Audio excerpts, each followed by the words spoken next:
invisible women. Data is a decisive argument in the fight for equality.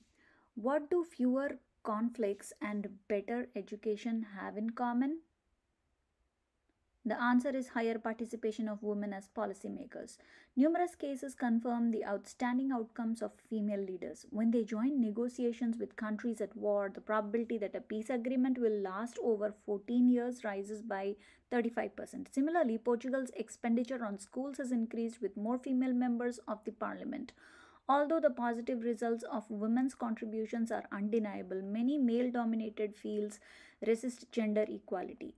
After hearing about female protests against discrimination, men often complain there are too many conversations about gender. They consider the world already equal for everyone. This belief is hardly surprising. The gulf between the sexes is tricky. While most women experience it daily, men seldom witness or read about it due to the data gap. The latter stems from two factors. Firstly, scientists collect less information about the female lifestyle. We will discover the reasons for this soon. Secondly, even when their research includes women, they rarely separate data by sex. Why is it a problem? Data is a powerful leverage for transformation and decision making. For example, when Google discovered that new mothers quit at twice the rate of other employees, it prolonged maternity leave at full pay. The number of dismissals dropped by 50%. As long as half of humanity is invisible in statistics, it its needs and challenges will remain a niche knowledge. Let's investigate how data gaps impede society's thriving and discover worldwide recipes for coping with this challenge. The findings will impress you. The transport system is biased against women. Men's design goes far beyond commodities. Urban planning also bears its mark. For instance, the transportation sphere is highly male dominated, so commutes and peak hours are its focus. As a result, London's public transport system resembles a spider web. On one hand, it allows people to reach offices downtown quickly. On the flip side, it makes other trips inconvenient. But they aren't common anyway, right? This misconception dominated for a long time until Spanish scientists investigated women's travel patterns. It turned out that trips for caring purposes, like taking children to kindergarten or a doctor, are as frequent as for employment. So it makes economic sense to add new public transport routes that satisfy those needs. A compromise solution is introducing hopper fare, as London did. This way, citizens can use unlimited trams or buses for an hour without paying for each trip. As women run errands daily, it benefits their lives enormously. Most car owners are men. For instance, in Rio de Janeiro, 71% of car owners are male. Concentrating on commutes create another blind spot for male urban planners. Walkways. Governments are more likely to finance new roads than fix pavements. Do they realize how their decision affect women with baby carriages? It's one more data gap. Another result of the male approach is snow clearing that starts from the main roads. Icy conditions increase the number of injuries, and women are at a high risk. Swedish city Umeå has calculated that women comprise 69% of hospital patients in slippery weather. So, Swedish authorities took measures and prioritized pedestrians and public transport. The results surprised them. They not only made the city safer but also saved money. Healthcare and loss of productivity cost a lot. Snow isn't the only factor that makes transportation dangerous for female citizens. Sexual harassment is a pressing issue. According to studies, 90% of French women experienced it while commuting in 2016. Can you imagine? 90%. They seldom report about it, believing it won't change anything. Thus, the data gap is tremendous. Some female workers even quit their jobs to avoid public transport. At the same time, some measures can improve the situation. One of the most effective is transport conductors. There are also less expensive fixes. As crime happens three times more often at stops than at vehicles, making bus and tram shelters well lit and transparent contributes to better safety. Unpaid labor drastically affects women's income. One recent study revealed that working 50 hours per week has opposite effects on the sexes. While men have less risk of depression, women are more susceptible to severe diseases. Moreover, even 41 to 45 hours may cause mental health problems for female employees. Are they weaker than their male colleagues? Not at all. Unpaid work like domestic chores and caring for children caused the difference. Women do 75% of this work worldwide. Health problems aren't the only upshot of this imbalance. The following are some other common ones: lower wages and pensions. Discrimination isn't the sole reason for female workers. Underpayment. Many women, 42% in the UK, must choose reduced hours to juggle jobs and family. Caring for relatives, they earn less during their lifetimes, which reduces their retirement benefits. Some countries like Brazil and Bolivia implemented a solution: non contributory pensions. It benefits women significantly. There is no such thing as a woman who doesn't work. There's only a woman who isn't paid for her work.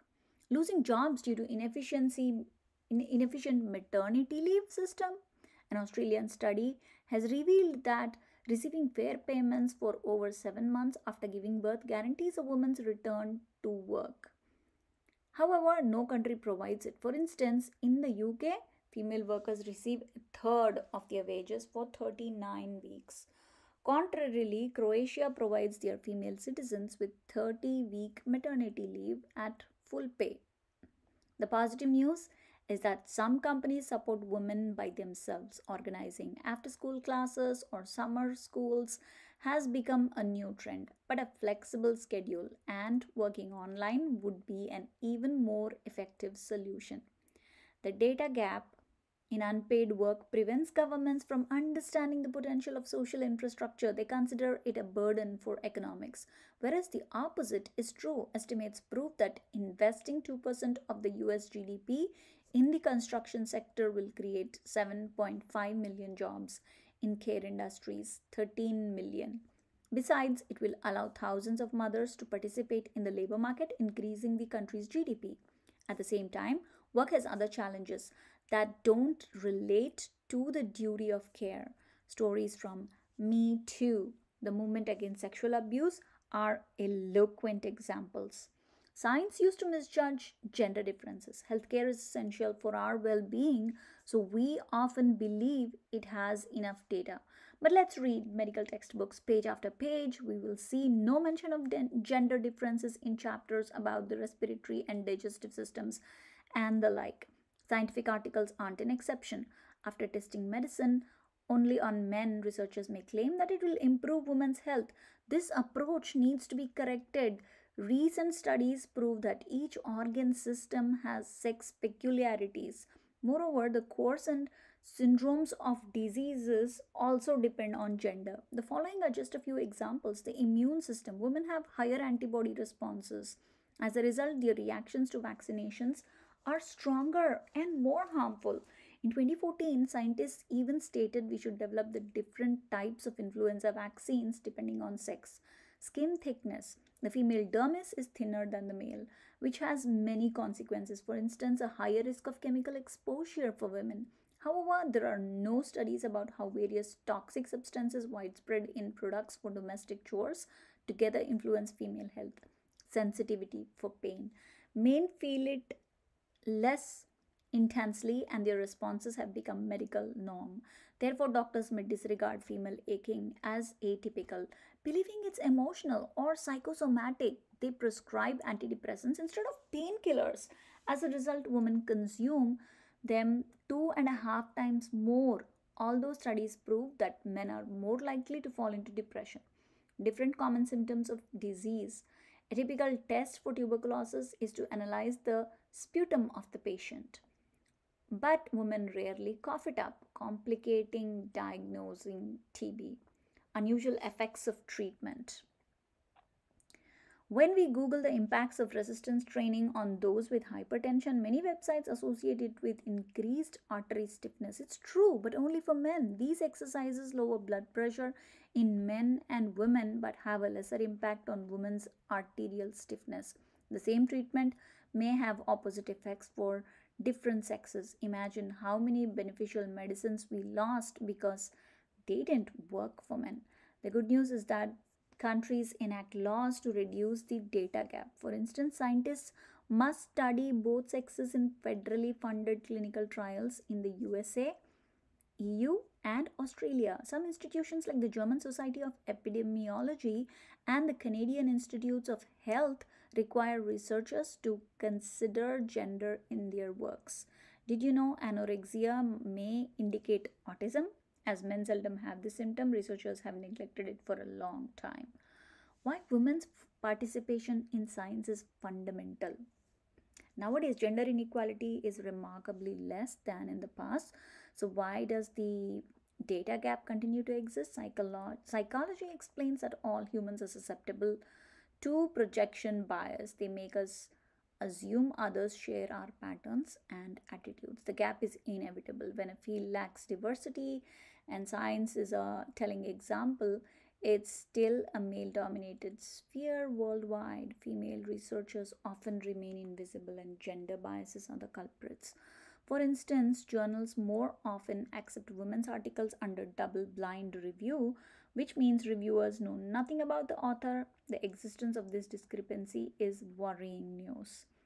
Receiving funding and being cited are also less common for women. For instance, Susan Ray's discovery predicts when doctors should use a cesarean.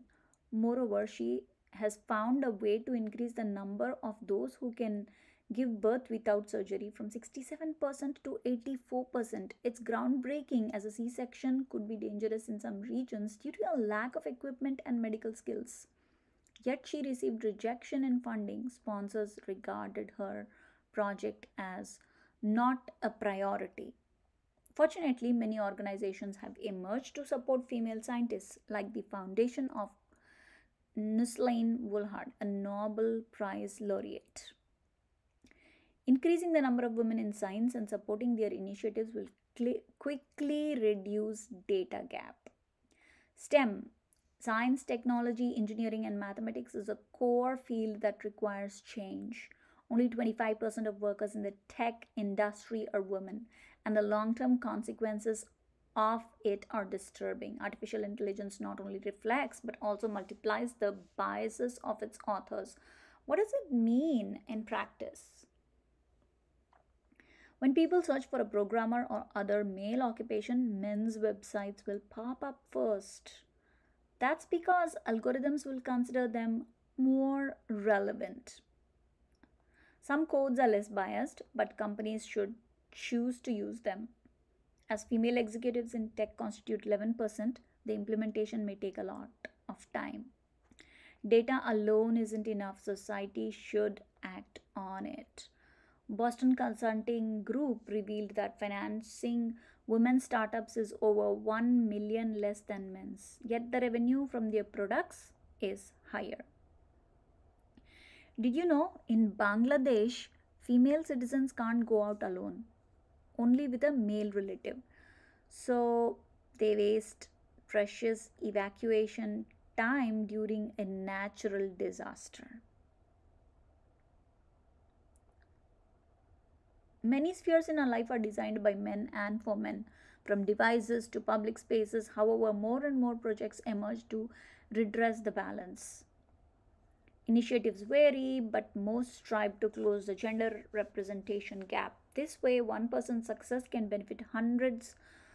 For example, female scientists focus on issues particular for women, while female journalists are likely to report on these findings. Change starts with the understanding that doing nothing perpetuates gender inequality. It's time for everyone to realize we are in the same boat. Thus, attention to others' needs benefits all of us. Thank you.